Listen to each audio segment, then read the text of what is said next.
From gun-toting drug fiends to battle-hardened space marines, hyperactive hedgehogs to stealthy assassins, all manner of characters inhabit your top 10 list this week.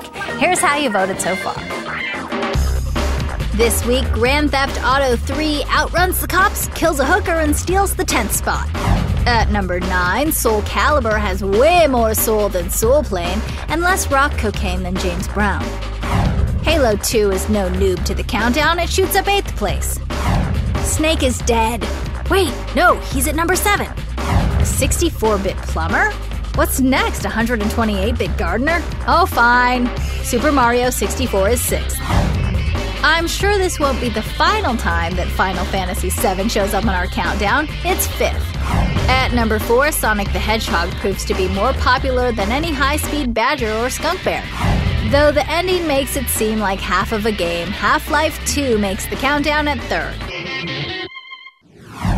GoldenEye 64 versus the Ocarina of Time. The Master Spy versus the Brave Elf Guy. One likes stirring adventures, the other likes shaken martinis. But which one really rocks your world? You're about to find out in this week's Filter Faceoff.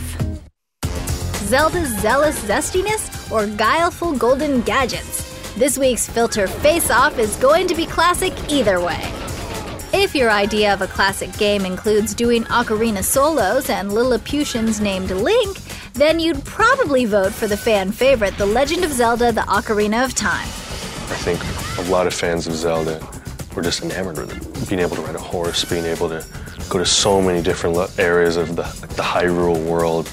Basically, it set the stage, too, for future Zelda games. Even the Wind Waker is heavily influenced by Ocarina of Time. The perennial 4-player party platter, GoldenEye 007 on the Nintendo 64 is back on our countdown, and this time, it's in the running for its classic multiplayer death matches. I miss those good old N64 days when people would sit back with a beer and get slapped in the crotch by Oddjob. Yeah, everybody loves that game.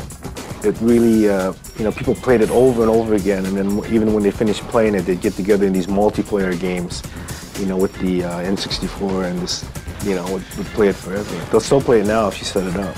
So, what's more classic? The timeless Ocarina or the solid gold GoldenEye? Yo, Shorty, play that flute! The Ocarina of Time had a couple of different types of gameplay elements in it, one was the ocarina. You had to learn musical tones to make things happen. You also had a first-person view gameplay, which enabled them to use a bow and arrow and a slingshot. So there's a lot of different things that you could do with the game, and that's why fans really liked it. It's a great game. You just can't topple this legendary game. The Legend of Zelda: The Ocarina of Time proves to be the #1 classic game that you have no choice but to own. Earthworm Jim is such an unusual character, an earthworm with superhero skills. But one thing about this game was that it was gorgeous to look at, and the animation was very smooth. How many imitators have come after Metal Gear trying to capture that stealth gameplay element?